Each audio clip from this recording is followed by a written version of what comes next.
Hello, Beastmasters. Thanks for picking us up. This is the latest Beastmasters Club podcast. Steve the Smoky Beast here, and before we get started, I just wanted to make a couple of announcements and answer a few questions. Everybody's been asking when our new barrels are going to be available, and they are coming soon, we promise. The first one's going to be our Elijah Craig private barrel. It's a 9-year from Heaven Hill bourbon, and that should be here within probably 3 more weeks, maybe the first week of May. The one after that, I believe, will be our Wild Turkey single barrel, which we thought was really awesome. We're really excited for that one, and that should be around the end of May. And then the beginning of June, our Four Roses private barrel pick. So yeah, we've been busy. We got a lot of great stuff coming. Right now in the store, I think we have 3 bottles left of our barrel bourbon, single barrel bourbon from Barrel Bourbon with 2 L's. And we also have our Whistle Pig 12-year MGP Rye Old World marriage of Old World casks that we covered last time with Dave Pickerel. So you can still pick those up, but stay tuned. Those 3 barrels are coming. Today we have it was an awesome time. We did a big event with Michters, with their Master Distiller, Pamela Heilmann. Pam's incredible. We actually got the chance to go down and visit with them when we were in Kentucky, and it's just an unbelievable operation down there. And we want to just give big thanks to everyone at Michter's. They've just been incredible. Kathy and Lily and Connie and, of course, Joe Magliocco, their president over there. Andrea, who's in charge of cooperage. They've just been a tremendous partner to the pod and to the Beastmasters Club, putting this event together with us, taking us down there, doing a tour, which was fantastic. So we were at the beautiful Norwood Club here in Manhattan on 14th Street. We had about 40 of our favorite Beastmasters there with the crew from Michter's. Pamela flew up from Kentucky to kind of lead us through this amazing tasting and answer questions, and it was a great time. So without further ado, here is Beastmasters Club podcast with Pam Heilmann from Michter's. Enjoy. Beastmasters Club, experiencing the world's finest whiskey, one bottle at a time.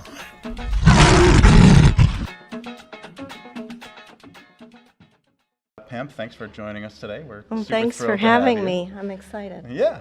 And Ben and I got the chance to go down to the distillery in Louisville, and it was just really incredible. I mean, Pam and Andrea are running. It's really a small amount of people just producing this very technical and obviously thought out and skillful operation down there. So we were really excited as we heard, if you get the chance to go down and see it, it's really unbelievable.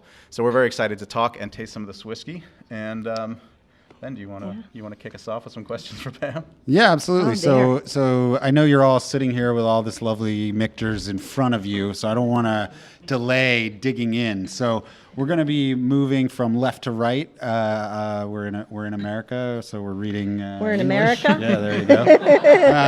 We're not in Israel today, so we're going to read left to right, and we're going to start with the Michter's US 1 bourbon, which is on your far left, and we'll talk about that a little as we start to get into Pam and what she does and who she is. Yeah. Maybe you could tell us a little bit about your personal background, your history, how you got started in the business, and where you've gone, and give some people some insight into what they're tasting here with the bourbon. Sure. First of all, the bourbon. We have the whole US 1 line. Bourbon is one of those. This is a small batch product for us. Small batch for us is really small. A lot of people say small batch. There's no legal definition for small batch. It can be 1 barrel smaller than your smallest batch. So if your smallest batch is 10,000 barrels, it can be 9,999. For us, that small batch is 20 full barrels, the volume of 20 full barrels. That's all our tank will hold. So people can kind of get their head wrapped around 20 full barrels. It's not a lot of volume. So if you had 1 bad barrel in that batch, you're going to taste it. There's no doubt you're going to taste it. If you have 1 bad barrel in a batch of, say, 300, 400, not so much. So we have to be really consistent, and, we strive for that quality. So go ahead and try this bourbon, actually. Yeah, absolutely. I think you're going to see with all of our Michter's products, we have a house style. And what that is, what we strive for, is full-bodied flavor. So a rich, thick, viscous liquid. And we'll talk a little bit more about that later on why we think that is. But the viscosity is noticeable throughout the product line for sure. If you that mouthfeel is really readily apparent. And the flavors more intense. So we have that house style, but each one is a different expression, obviously. But that is at the forefront, is that style across the board. Yeah, great. So about my background, Yes. you asked about my background. Please. Kind of a fluke that I got into the distilling industry, actually. My husband and I moved to Kentucky about 21 years ago. We were actually transferred with another company. I worked for a steel mill, and I worked in a metallurgical lab as a supervisor. And my husband was a plant manager. And we got transferred to Kentucky with that company. It was actually Crucible up in Syracuse. Got transferred down to Elizabethtown, Kentucky, which is south of Louisville, about 50 miles. And company wasn't doing so well. My husband said, hey, somebody needs to go find another job, and I think you're more marketable than I am. So it was a good excuse, but I fell for it, and found another job, and it was the best thing I ever did. Found another job, and it was like 3 weeks later, I was working for Beam. Started in a really rough job. I was actually telling Dana earlier about it. It's probably the worst job I ever had, but the job I loved the most. If you can get your head wrapped around that. I mean, I worked every shift at a different plant every day.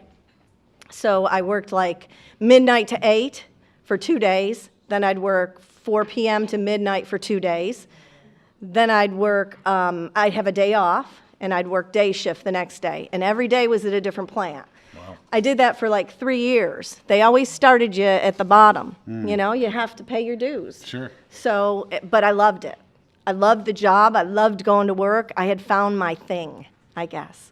And so I learned from a whole bunch of mentors at Beam, great distillers, great managers. And as part of that job, I got to work with the Master Distiller 3 days a week when I was not relieving. So that like really intensified my education and my training. And so I got to learn so much. I actually did get to meet Booker and work with him on a couple of projects, which was really neat. He was retired. He had just retired. And so that's where that all started. Worked my way up. I guess I did a good job because they promoted me, so I must have been okay. And ultimately was, as Joe said, the distillery manager of the Booker Noe plant. And I was there during a very large expansion at the Booker Noe plant. So they went from what we called 8,000 bushels a day. That's how we measured production. We went from 8,000 bushels a day to bushels of corn? Bushels of grain. Yeah, grains of all sorts. Grains of all sorts. Okay. So, and we increased capacity to 13,500. And at that time, it was the largest bourbon distillery in the world when we did that. And so I was responsible for increasing that capacity in all areas and bringing all of that equipment online. And so, as Joe said, people knew me. I didn't know that. But, I mean, they were just people I knew.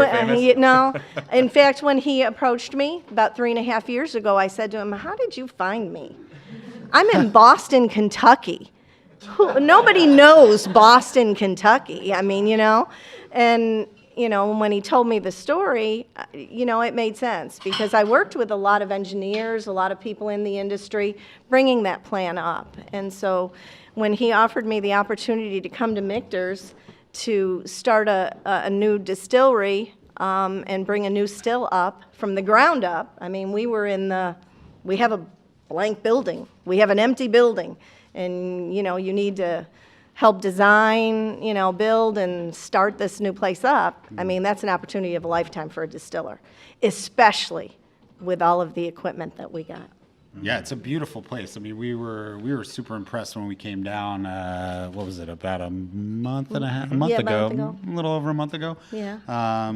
We loved all the things that you guys are doing to sort of merge the best of tradition with the best of modern equipment and science. Mm-hmm. And I found a lot of what you're doing really interesting, and maybe we can get into some of that as well and talk about sort of the processes that you're working with. Well, I mean, first of all of our equipment, a lot of people have some of their distillation or just their distillation equipment made by Vendome, who, for me and for a lot of people in the industry, are the best equipment makers.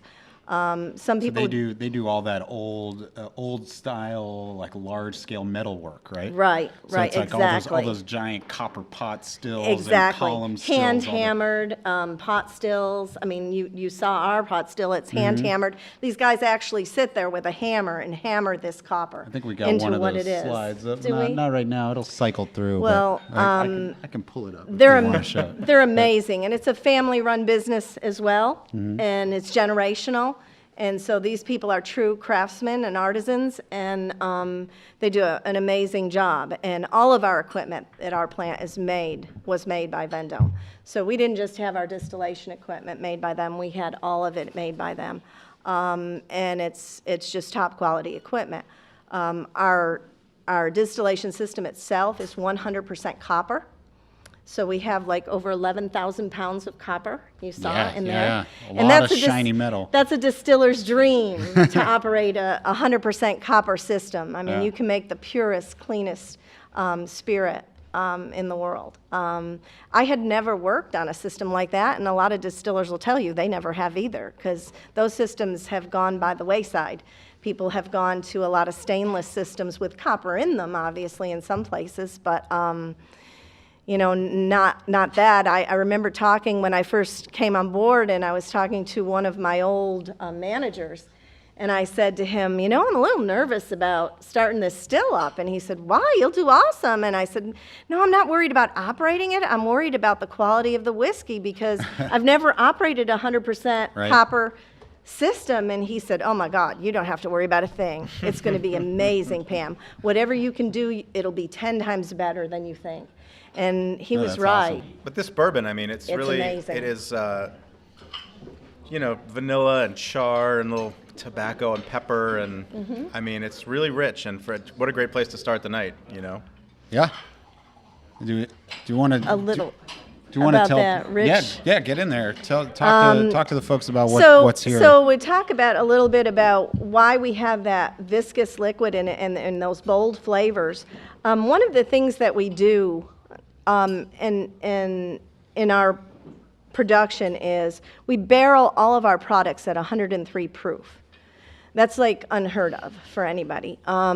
Industry standard is 125 proof to go into the barrel. And so we put it in the barrel at 103 proof. It's really expensive, number one, because you need a lot more barrels.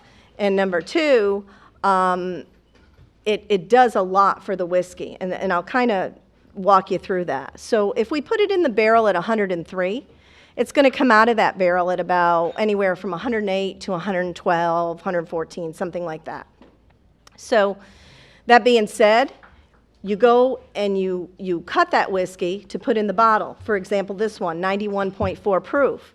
You don't have to add a lot of water at the end. You're adding all that water up front. That water gets the benefit of that barrel all while it's aging, all the flavors in and out of the barrel. If you put it in the barrel at 125, it's coming out around 135, somewhere around there.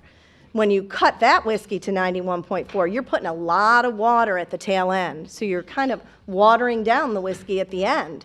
And none of that water gets the benefit of that barrel and the flavors going in and out of that barrel. So that's one of the things it does. The other thing is there are compounds in the barrel and in the whiskey called phenols, polyphenols. And what happens is those are the compounds that create the burn that you get with whiskey. So they break down and hydrolyze. So they break down really easily in water. They're much more soluble in water. So if they have that water up front, they have the benefit of all of that time to break down. And so then what we say is we have a nice warmth to our whiskeys, but you don't see that harsh burn. Okay? So those are the two things. And to be honest, that's one of the most important things I think we do. We do a lot of really good things. That's for me, one of the most important things that affects the quality of the whiskey. Let's taste one more, and then we'll hear the next important thing. Yeah. Move along. We have lots of important things. So what's our second? The second product that's here is our single barrel rye. So this is an entire single barrel product, 84.8 proof. Our rye is not like other ryes. We call it a Kentucky style rye. We have some corn in our rye. Gives it a little sweetness. It's not like 95% rye, 5% malt, or you don't need to use enzymes. We have some corn in there, and we have a lot of malt in there as well. So it gives it some sweetness, but you still have that spiciness on the end of it. It makes it's very smooth rye. And I probably shouldn't tell this story, but I will anyway. Now you have to. I know. Yeah. When I first came to Michter's, our first tasting was a rye tasting. And we have a way that we do tastings at Michter's. We have a group of people, all of us, Joe and the whole team, sits at a table. And if we're tasting a product, we go through and Joe asks everybody what they think of the product and you know, what they like, what they don't like, that sort of thing. So we were doing that, and he came to me and he said, Pam, what do you think of this? And I said, well, I'm not really a rye person, but it's okay. And he says, okay, you need to like this.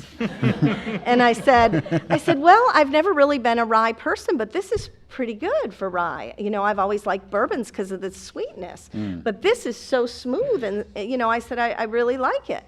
And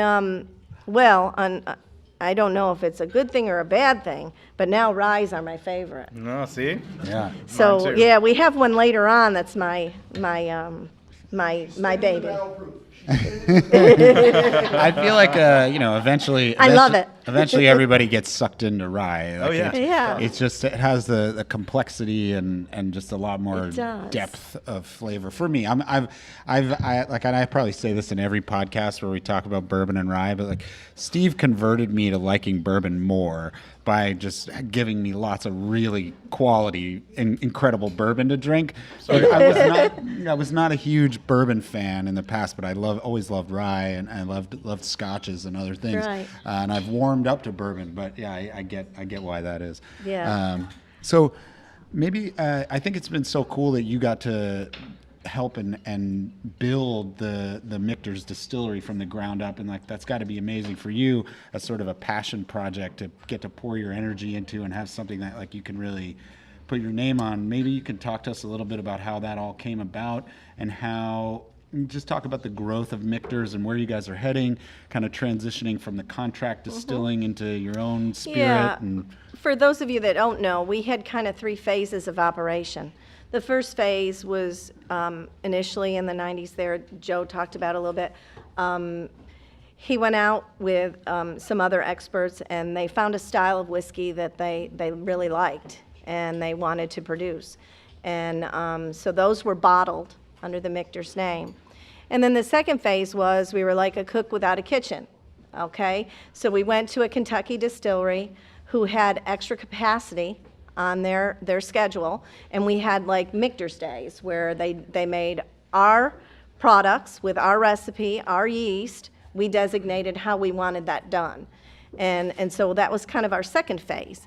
And the third phase was actually building our distillery. I mean, it's really expensive to build a distillery. You know, it's a little bit different than a winery. Everything's got to be explosion proof and explosion proof. Joe always says he runs when he hears explosion proof because it means it's going to cost him 3 times as much as everything. right, you're like an armaments factory or something, right? But, you know, like, I mean, it's very expensive. And so the third phase was bringing that distillery online in our facility. And we did that, and we started running August 2015, that new still. And the first 6 months, we did really well. After that, Joe said, how soon can you expand? I said, well, you know, when we first designed the distillery, we designed it for a maximum capacity of 1.5 million proof gallons a year. And what we did is we sized the still and all the major equipment for that capacity. And then what we did is just add, we said, well, we'll just add fermenters as we increase in size. So we started with just one shift. And like I said, after 6 months, you know, we were asked, you know, how quick can we go to 2 shifts? So we said, well, we can probably do it by summer. So August 2016, we went to 2 shifts. We added capacity, more fermenters. So we're now at 1 million proof gallons a year. And sometime in the future, we'll be going to that 3rd shift and getting to maximum capacity as we grow. Yeah, so, it's amazing. Like, I know. You guys are growing really rapidly, and it's inspiring to see the success. Yeah, it's a challenging thing, but a good thing, and we're excited. I mean, obviously. Oh, that's amazing. Should we keep tasting through? Do we want to talk about the rye? Yeah, I'd like to talk a little bit about our barrels too. Yes. Our barrels. We have some barrels. The whole Yes. cooperage process that you guys are Exactly. involved in is actually really You cool know, and interesting. Most people's barrels. Some people make special products that they age their or they air dry their barrels for a certain amount of months. All of our wood and barrels are a minimum of 18-month air dried. Okay, so that's a minimum. You know, there are some other products that have just recently come out that they've said, you know, they're 13-month air dried and advertise that. That's for one product, but all of our products are 18-month or more air dried. Some more than that. All of our products all of our barrels are also toasted and charred. So you're required to char your barrels, but you're not required to toast. And toasting is actually where they put like the barrel, the ends out over an open flame, a little fire, high temperature but low flame, and it just toasts the inside. So a toasted barrel is going to look something like this. It's not really like alligator or anything, and I'll pass these around later so you guys can see them. And what this does is it breaks down those wood layers. 18-month air dry breaks down the layers. It's out there exposed to the environment, you know, hot, cold, all different weathers. That's breaking down those layers of wood.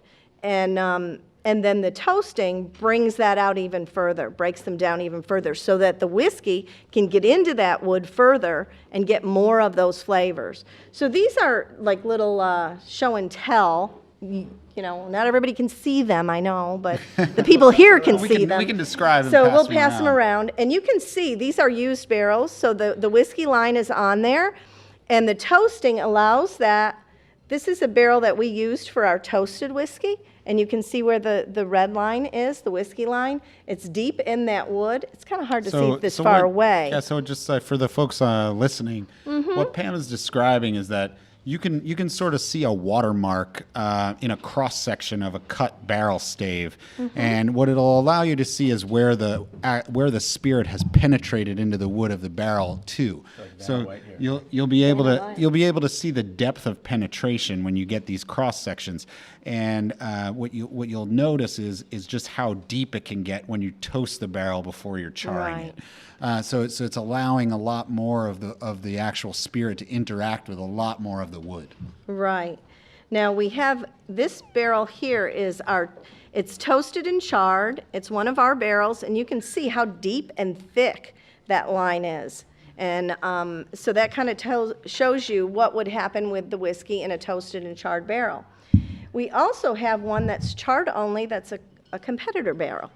And the whiskey line, you can see the whiskey line. It's right on the edge. It doesn't get into the wood as far.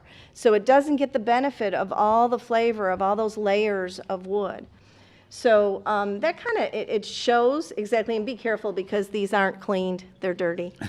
So they're real barrels. And so, and so Pam, in the end, like what does that all amount to? Is that is that a flavor thing? Is it like what are you achieving Colors, by getting that flavors. kind of penetration?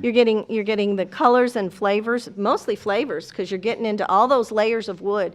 You're getting into the lignin layers, the places where you get the vanillin for the vanilla flavors, all of that. And So on a chemical level, you're yes. getting like much better interactions or with the sort of- wood. right? Mhm, Okay. exactly. And absorbing, being able to And let that's- the spirit absorb those characteristics. And that's part of, you talked about the art and the science. There's more and more science around the barrels and around the distillery, where we've learned a lot more facts about why things happen the way they do, that we didn't know years ago.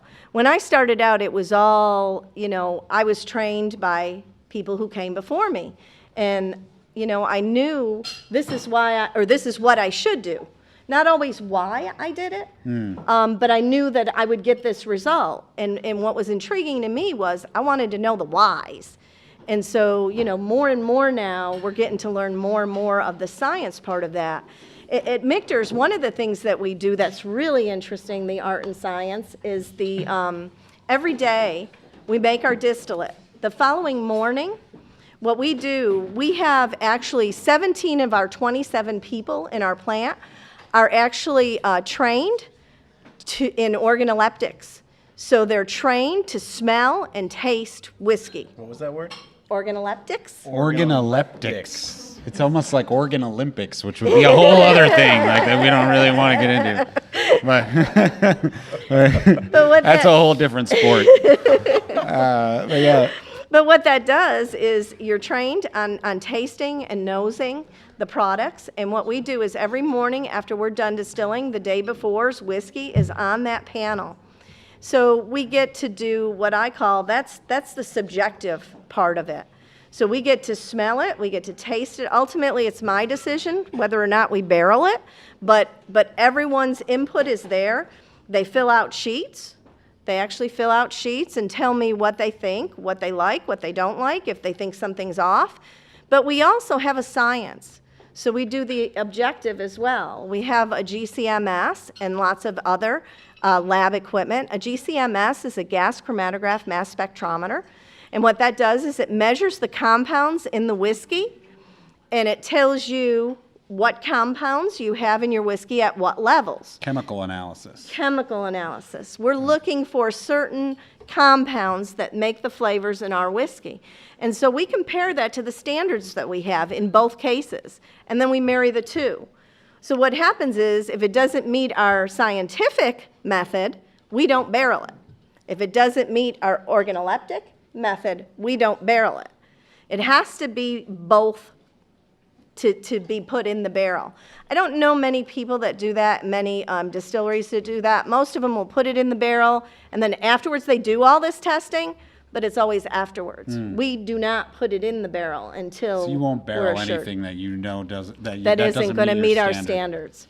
Yeah, that's So, I incredible. mean, we have a recycling plant across the way that actually, uses it for ethanol. They they'll take your use stuff. it. That's cool. For not much money. We don't get paid for it. Right. We didn't plan this question, and if you don't know, I'll edit it out. But chemically, is it possible to know what changes as whiskey ages? Let's say we're about to taste this 10-year. I mean, is Yes, there because we do the same thing of our mature products. So as they're aging in the barrel, we're testing those and tasting those throughout the entire process of aging. So like the whiskey off of the still that we started in August 2015, we've already tasted that 2 or 3 times on a taste panel, as well as done GC analysis on that to see where we're at in the maturing process. Yes. Because So we know what we're looking for at the end. Right. It's always fascinating me. As you taste older whiskey, it can be higher proof, but still smoother and less of a burn to it. So there must be some chemical change happening. Well, there's lots of chemical changes happening in the barrel. Yeah, there's all kinds of chemical changes going on in that barrel. It's just constant, right? Like there's always Throughout the entire organic process. happening inside. Throughout the entire It's alive, right, basically, through the right? entire maturation process. Which is more dramatic maybe in the summer months when it's really, really hot during the day? And Well, for us, it happens all year because we do what we call heat cycling. So in Kentucky, and I'll kind of describe that, in Kentucky, you get 4 to 6 natural cycles, okay? And what that is when the whiskey heats up, it's creating pressure on the top, the air part of the barrel, that's pushing that whiskey into the barrel. So it seeps into that barrel, and then it comes back out as the temperature cools down. Well, normally in Kentucky, you get about 4 to 6 of those cycles. For us, we actually, in the down times where you wouldn't get those cycles, like in the winter, and a little in the spring, a little in the fall, we actually heat cycle our warehouses. So we don't rotate barrels or anything like that. What we do is we heat cycle. We heat our warehouses up, we heat it with steam heat, and then we cool it down. So, and we have probes located in whiskey barrels throughout the warehouse so that we monitor the temperature of the actual whiskey itself in the barrel. That was something that when we came down, Yeah. we thought was so cool because you guys are figuring out like what is the natural process that's been occurring that makes these things so special, and you're figuring out a way to take advantage of that on another level to Right. increase, I guess, the aging process, to maximize Right. that process, to increase the flavor. And like we were just really interested in all of that and Yeah. how you're blending sort of the knowledge gained from the past, but you're able to capitalize on it using modern scientific techniques. Right. So we have these probes, and they're actually data loggers. And what you do is you just plug it into your computer and you download the data. It shows you the charts and the trends, and we monitor that, and we ensure that in every part of the warehouse we're doing the same things. So we monitor all of our warehouses are turkey heat thermometer cycled. kind of thing. Like a what? Okay. Like what you stick in the Yes, Like a it's probe. a probe. Yeah. It sticks down into the liquid in the barrel, and yeah. little red thing yeah. pops out and the heat goes off. and Well, I haven't seen any red things pop Steve out. knows a but- lot about yeah, I know probes. about So turkey. let's just say Okay. like probes so more should specifically. we sip this 10-year Turkey probes? bourbon? Yeah, maybe. You know, General probes. just probes. But This is So one the of my next all-time one- favorites, the Michter's 10-year bourbon. We've Yeah. enjoyed It's many a bottle gorgeous. over the years, and lot of the nose on this. dark caramels and toffees and Yeah, it's like leathers a- and It's like being in a caramel toffee factory. it's very complex. This is actually the second release that I've done as Master Distiller. This is the 2017 10-year.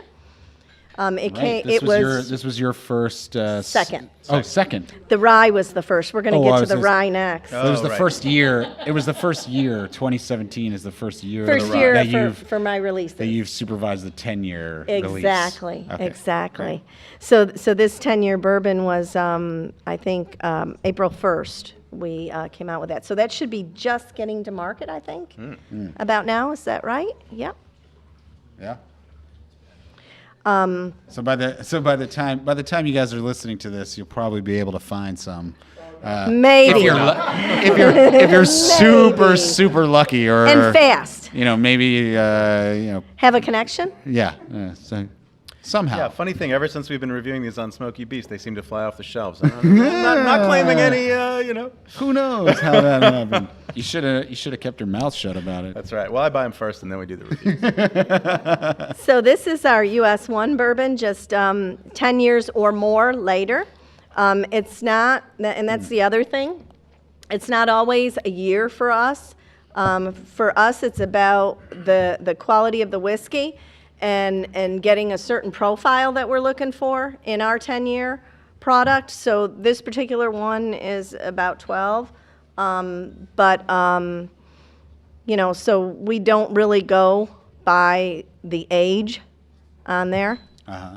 So it's So like it the can minimum. be, That's the minimum. minimum that it can be, or it's required to be, Uh-huh. I should say. Right. So, that heat cycling, though, that actually will make, Willie always said, and he had a lot of experience with this, that it matures the whiskey. Obviously, it's not older age-wise, but maturity-wise.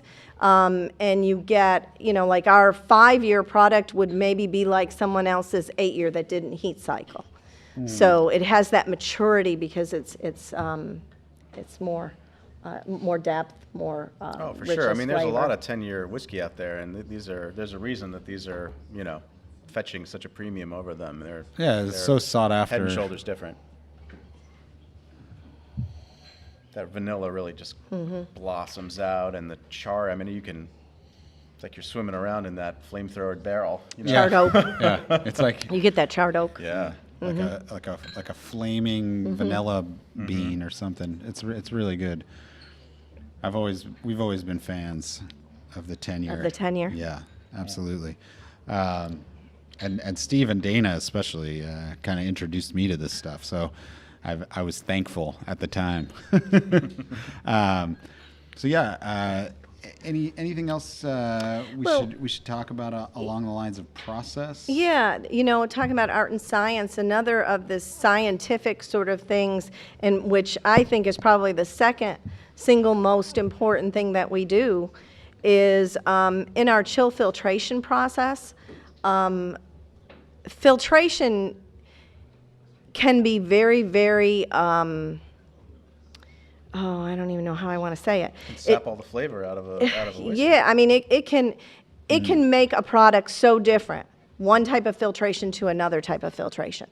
So what we did is way back when we started, Willie went through, over 130 tests, individual filtration tests on each one of our products that we were marketing.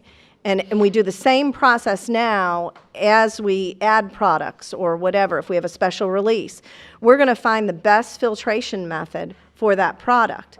What we want to do is we want to get the best consumer experience, but we don't want to take out all the flavor and the color out of the whiskey.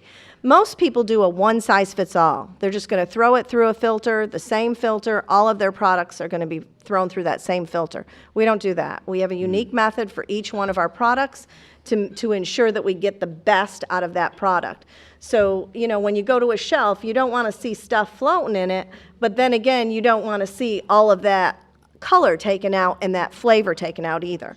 And the way you filter, it's amazing to me. Some of the tests that I've seen and been through, I didn't have a lot of filtration experience prior to Michter's, and I've learned so much because just a different type of filtration method. We have several different filtration methods. We have canister filters, we have robot filters, we have filter presses, we have plate and frames. And also you can use different amounts of pads, different time and temperature.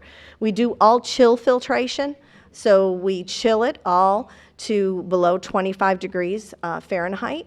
And then what that does is it gets those fatty acids together that you want to get out from the barrel, and it pulls them out. So, we kind of, try to treat every product uniquely to get the best consumer experience we can. No, and it's apparent, both obviously in the whiskeys that you make when you taste them, but also being there with you guys at the distillery, and just hearing from everybody that we spoke to, from you, from Andrea, and the other Yes. people that we met.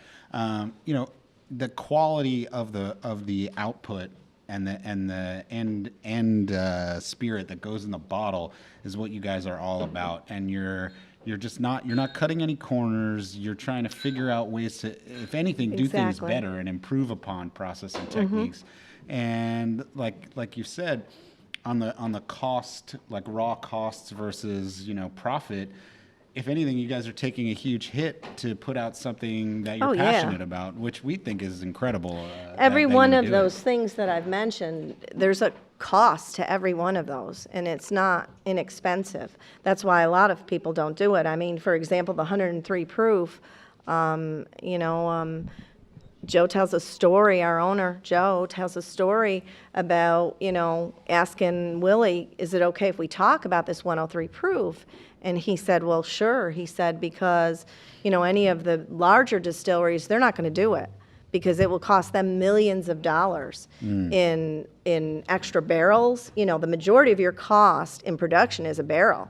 A normal barrel, charred only, is about $170.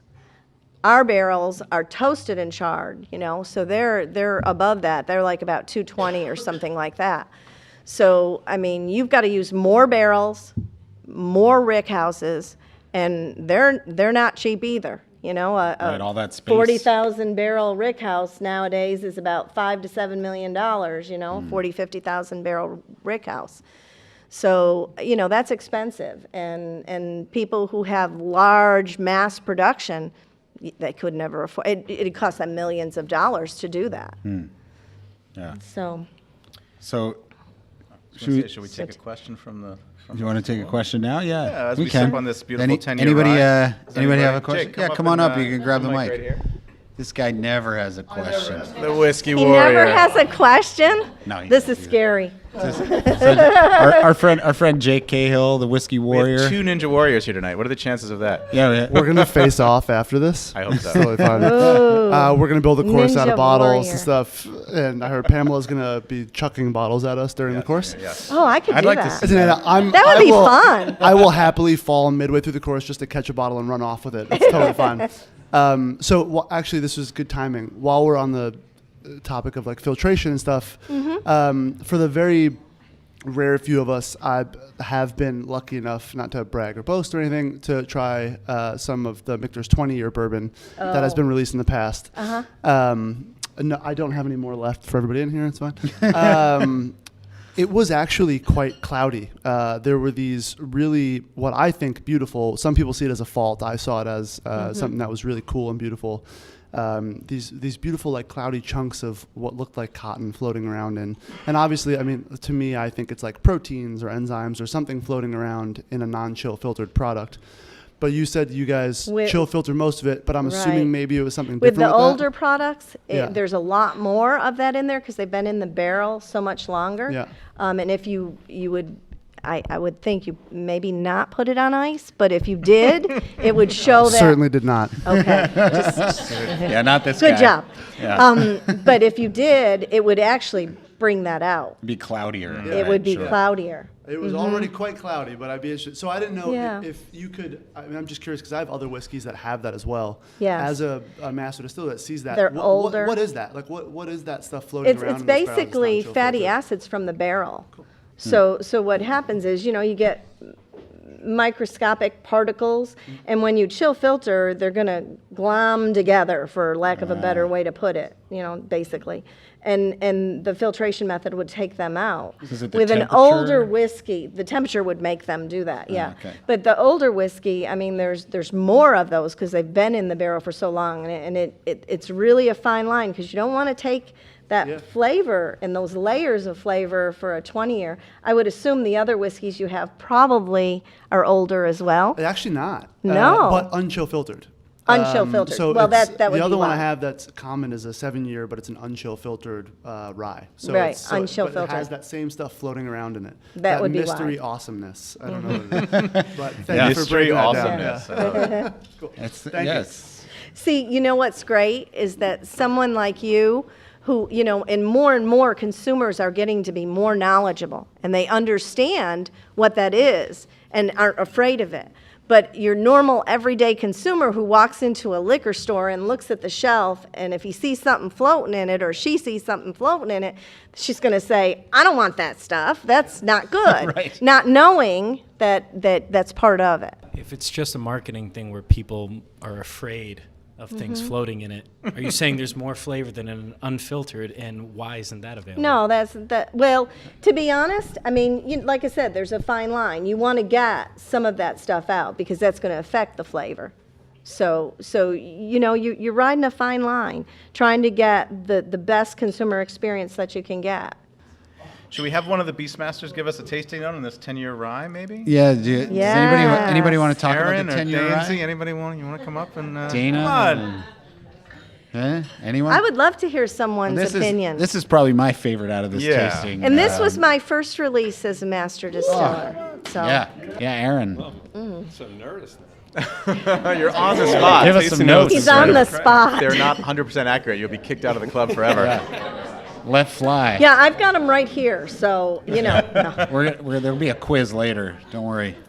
But what I get from a lot of rye is actually kind of a spearmint. Kind of Spearmint.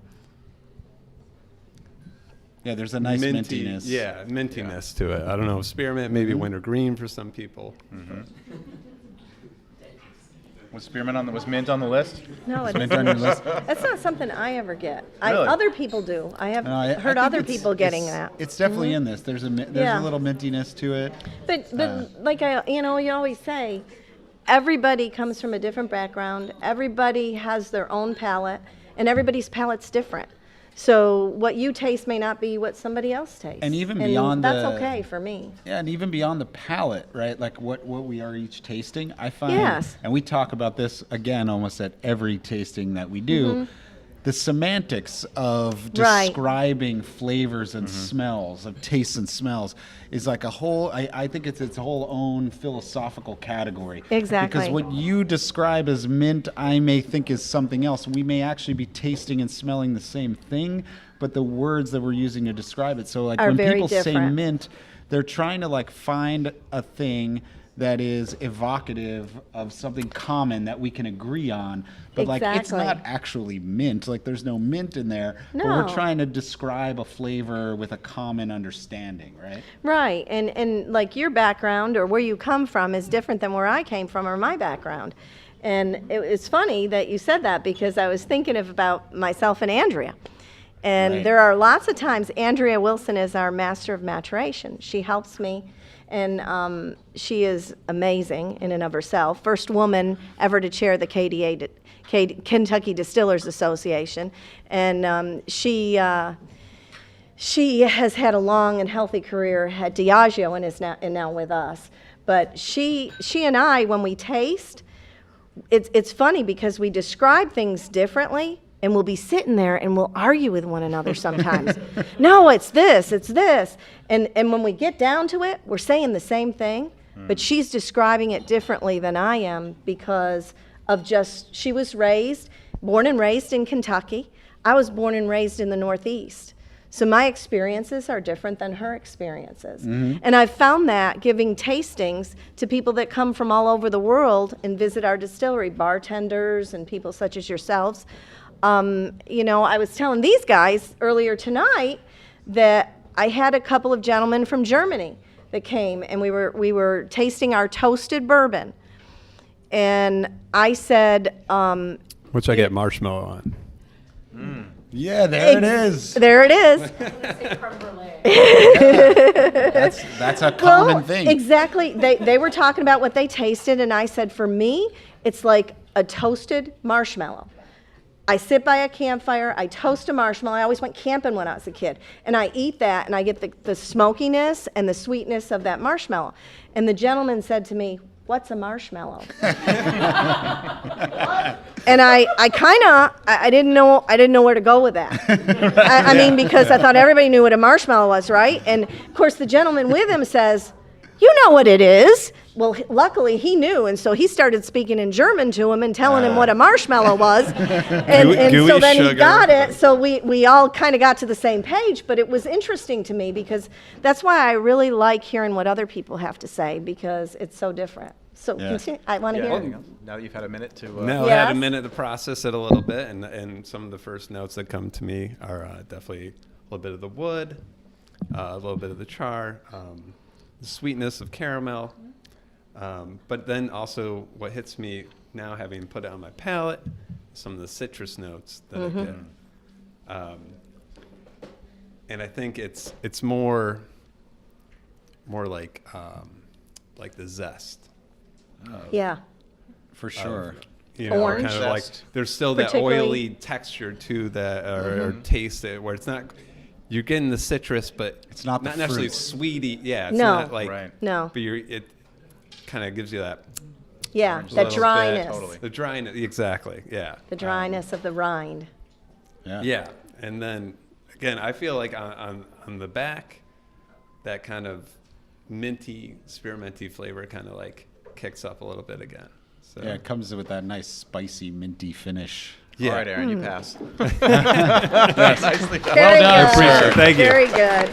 All right, well, I'll say go out and try different foods and other things, because that's something I read early on. It may have been you, Steve, actually, like that's the only way you're going to get better at describing the whiskey you're trying to, because if Right. you haven't tried something, same thing, that Right. same story you're saying, if you haven't tasted something, you can't describe it to somebody. So go out there, try different things, try different whiskeys, and you'll start getting it. Right, So, develop your because I'm an expert now. it's like developing a vocabulary. Well, you know, I that you can always say use. compare it to stuff you were raised with. So like if your grandma did this or made that or your mom or whatever, think about the things you grew up with in your childhood. That's what I always compare it to. Yeah. So Hi. yeah, He as- has a question. Oh, What's it been like as a woman and as a Yankee? You didn't have to answer that. The great heights. Nobody's ever asked me that Yankee question. all right. Yeah. But Yeah. So what? So the question was, what is it like as a woman and a Yankee slash Central New Yorker going down Yeah. to Kentucky? Yeah. Yeah. interestingly enough, you know, the Yankee thing, when I first went to Kentucky, that was a big thing. And that's 21 years ago. And, you know, it takes a while. You have to just do what you do and prove yourself, to be honest.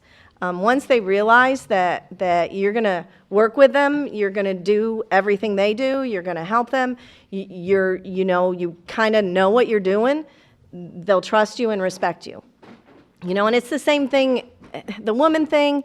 Steve asked me tonight, do you mind if I ask you about the being a female? And I said, no, I don't mind. I said, it's a question that I guess is not probably everyone thinks about, but to be honest, I don't. I don't think about being a woman. I go to work every day. I do the best I can do. I enjoy what I do. I'm passionate about what I do. And hopefully somebody notices that. and you know, I think someone's noticed. well, Yeah, maybe one or two folks. Yeah. and so to be recognized in your peer group, you know, that's for me the ultimate. There aren't many women, yeah, that's true, but that doesn't. I guess I just don't think about being a woman. I think about that I'm a distiller. I'm doing my job at work. I'm not there saying, okay, I'm a woman, guys, you know, look at me, I'm making whiskey. You know, that isn't what it's about. It's about doing a job. I go there every day. I do the best I can do. I love what I do. I love working for the Magliocos. I loved working for Beam. When Joe came to talk to me, I wasn't planning on leaving Beam. It was the furthest thing from my mind, to be honest. I'm not a young person. You know, I was of that age where it was close to getting to be retirement age, and honestly, I probably would be retired now if I was at Beam.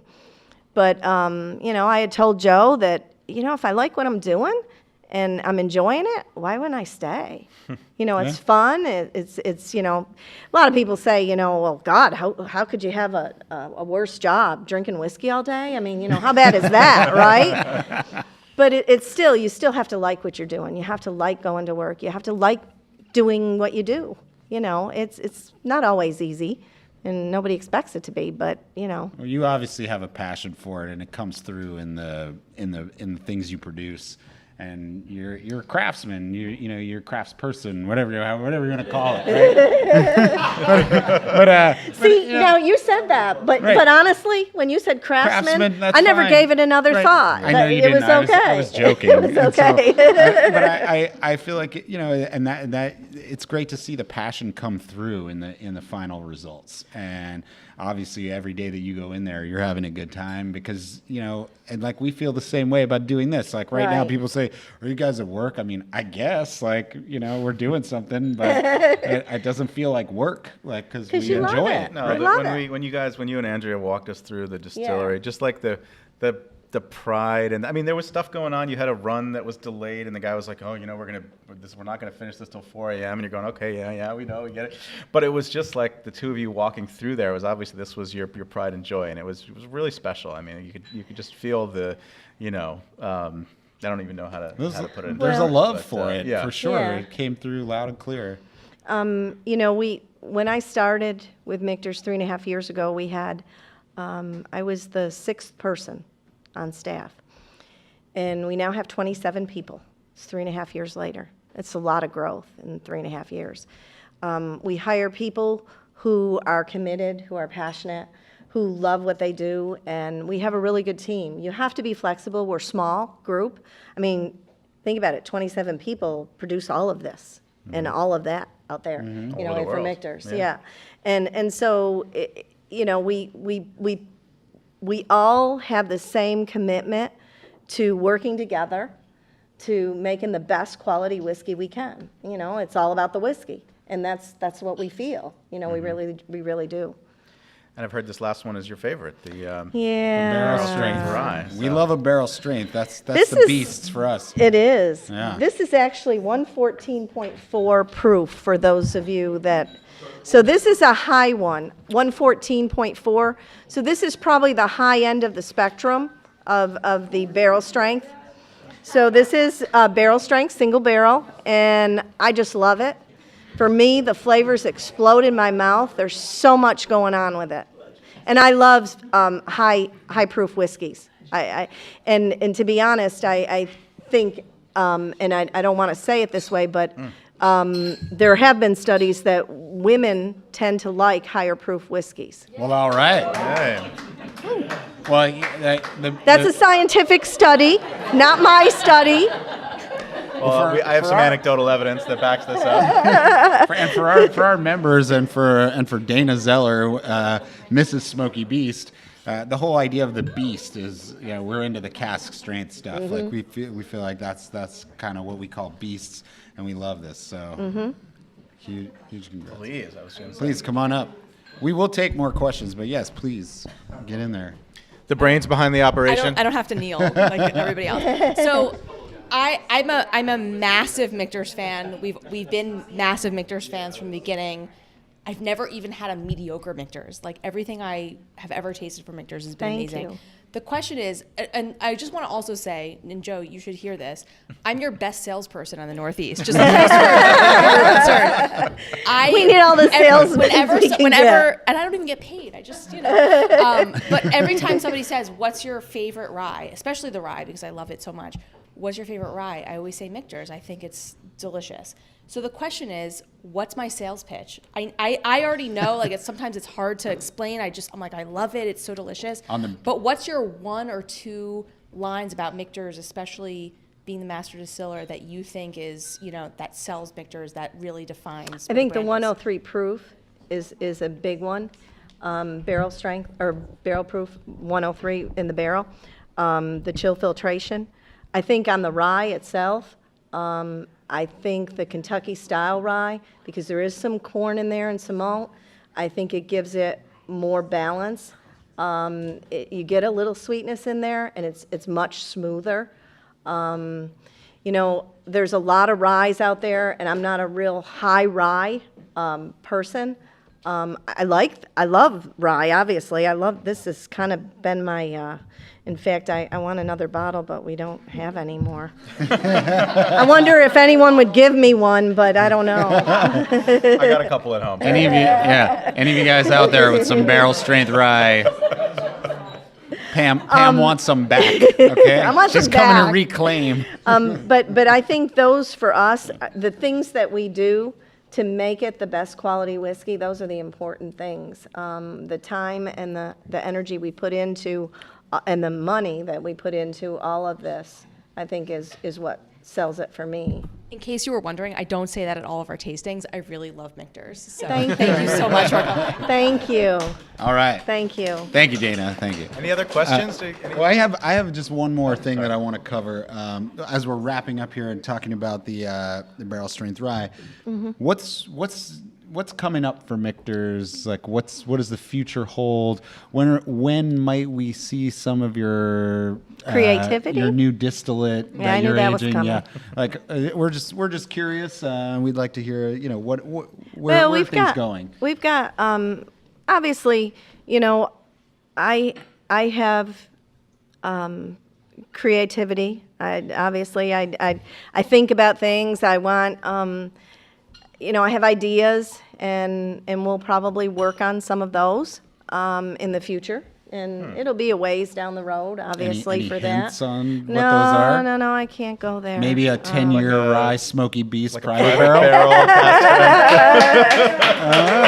Keeps asking about that barrel. I don't know. Unfortunately, we're so highly allocated. We can't do the barrel thing yet. But maybe someday. eventually. Maybe someday. Come on, guys. Wouldn't you guys like to see that? No. Yeah, All right, I won't pressure you too much. Maybe someday. I know you're not Never gonna say listen to me never, anyway, but But we have a lot of good things coming down the pike. We've got our visitor experience that we've been working on, and we hope to have that open in spring 18. We saw the site. It looks like Yes. a great spot. It's an Yeah. awesome site. It's right across from Slugger Museum down on Main Street in Louisville. And that should be open in spring 2018.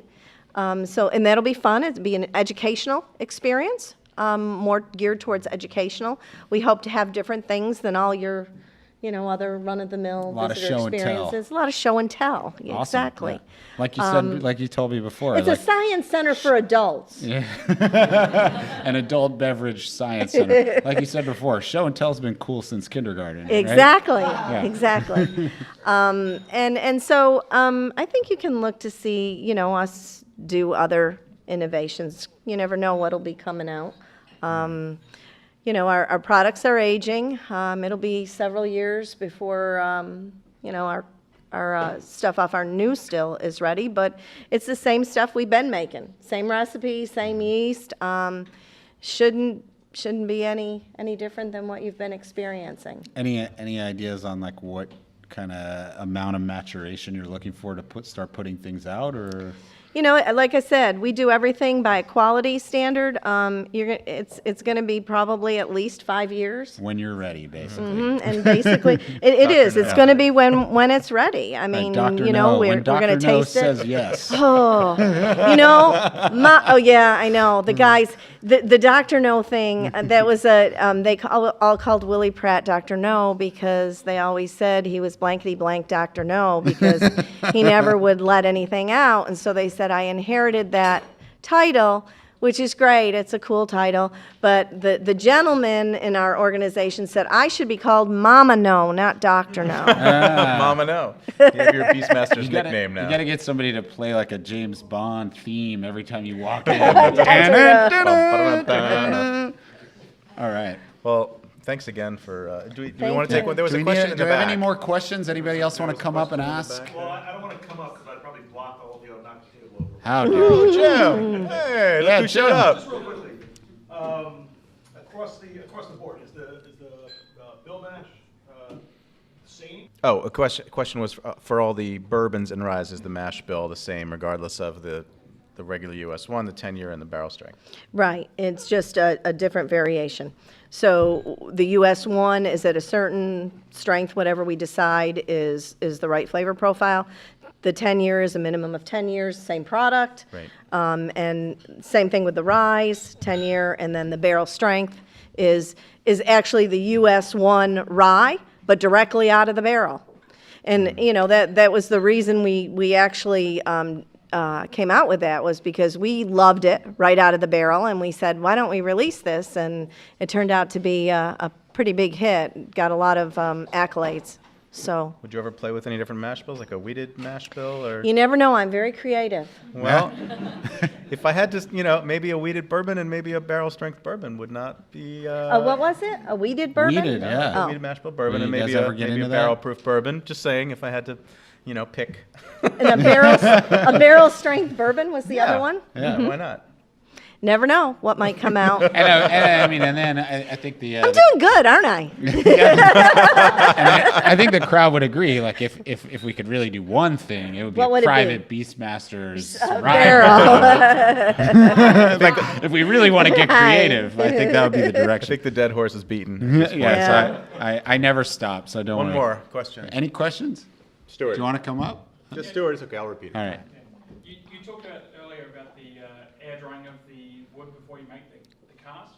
Is there a particular climate you're looking for that aging, or is it? Question was the climate for air drying the wood before it's coopered into the barrels. He asked it in an accent, and I think you should present the Yeah, I'm not doing that. No. What was the question again, Mike? So he wanted to know a little bit more about the wood drawing of You've been working on that. the barrels. Yeah, Is not that it, bad. mate? Just the wood drawing of the barrels? Is that you want to know? That was about it. He just wanted to know a little bit more about the wood drawing of the barrels. So we get Thank you, Jake. Thank you. we get our barrels from multiple vendors. So Jake Adile Dundee. but they're all they're all local. So it's mostly in the Kentucky, Missouri area. We have several barrel vendors, Independence Stave, Calvin Cooperage, to name a couple of them, McGinnis. But they all air dry their wood right out in the yard.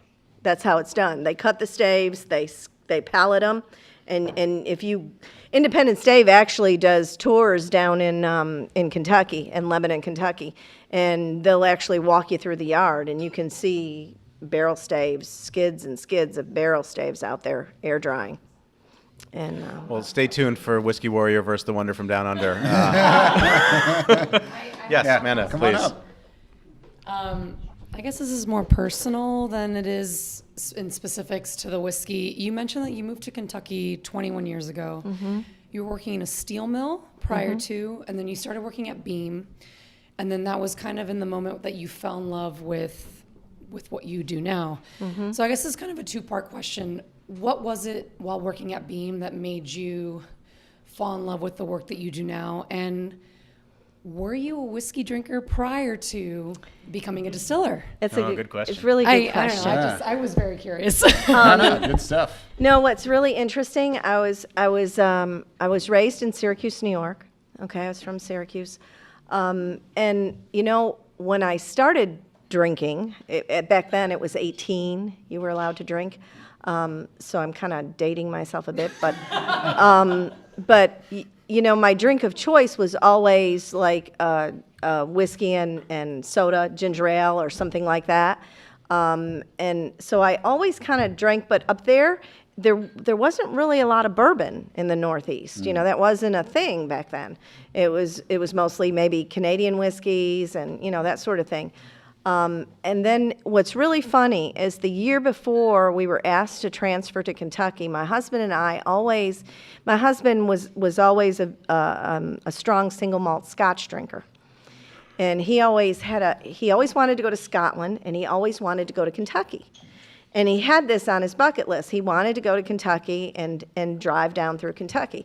The year before we moved, we decided we were going to do a Kentucky-Tennessee tour. And this is the truth. It's really weird. So things are meant to be, and I believe that. But so we drove down from New York, went through Kentucky, spent a week's vacation going through Kentucky, Tennessee, visited distilleries, Maker's Mark, Jim Beam, went to all the distillery tours back then, which weren't like they are now. That was, like 22, 23 years ago, and they weren't like they are now. And we hit every one of them, hit Jack Daniel's, and I loved it then. It was really cool. And my husband at that time said, I wish we could get this up there, but it wasn't as common. And so, of course, we bought some stuff while we were down there, took it home. But so that was my first exposure, actually, to the bourbon country, and I thought Maker's Mark was just really cool. I love the setting, in Loretto. It's nestled in the hollers, and it's just a cool little place. And back then, it was like, for me, it was like the best tour experience because no one had tour experiences except them, really, like to that quality. And Jack Daniel's. Jack Daniel's had one as well. And so when we came back, it didn't make me a Jack Daniel's fan, but it did make me a fan of the area and the people. They were so friendly, and the foods, and it was just, my husband said, because he was born and raised in the Adirondacks, and he always said that Kentucky, that area, reminds him of Central New York and the Adirondacks as well. Beautiful country. Because it's very beautiful. It's very similar. There's, and then you can Rolling go a hills little to the east. mountains. Yeah, rolling hills to the mountains and that sort of thing. So, you know, when we got asked to move there, you know, he said to me, you know, what do you think? And I said, well, there's no snow. That's a good thing. And you know, we went down and we loved the area. We had been there the year before, and we said we really loved it. So I think that it was supposed to be that way. All right. That's great. Well, thanks again. I'm going to take that opportunity actually to plug. We just did our whole Kentucky tour. We recorded a bunch of great podcasts. We bought a bunch of great barrels. Next time we go, we'll be buying that Michter's barrel. But tune in, and please, you know, keep supporting the club. Thank you guys all for coming so much. Thank you, Pam. Yes. Thank you. Yeah, huge thanks to Joe Magliocco and Michter's.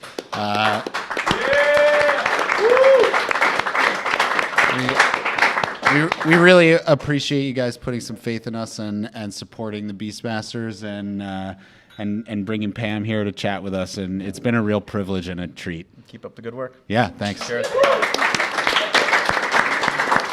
And guys, I'm not very social media savvy, but I am on Instagram. My girls hooked me up. Oh, Yeah. Wait, tell the folks your Instagram handle so they can Michter's find Distillery is on there, and Michter's Master Distiller is my handle. All right. Yeah. And what's the official Michter's handle? Is Michter's Michter's Whiskey? Distillery. Michter's Distillery. Michter's Michter's Whiskey. Michter's Whiskey, okay. Michter's Whiskey and Michter's Master Distiller is Yeah. Pam. So you can follow them on Instagram, check them out. Yeah. Get in there. Don't be shy. I'm learning, so bear with me. Yeah, repost all their beautiful pictures. They have a lot of great stuff. All right, thanks everybody. Thank you. Thank you. Thank All right. you. Very good.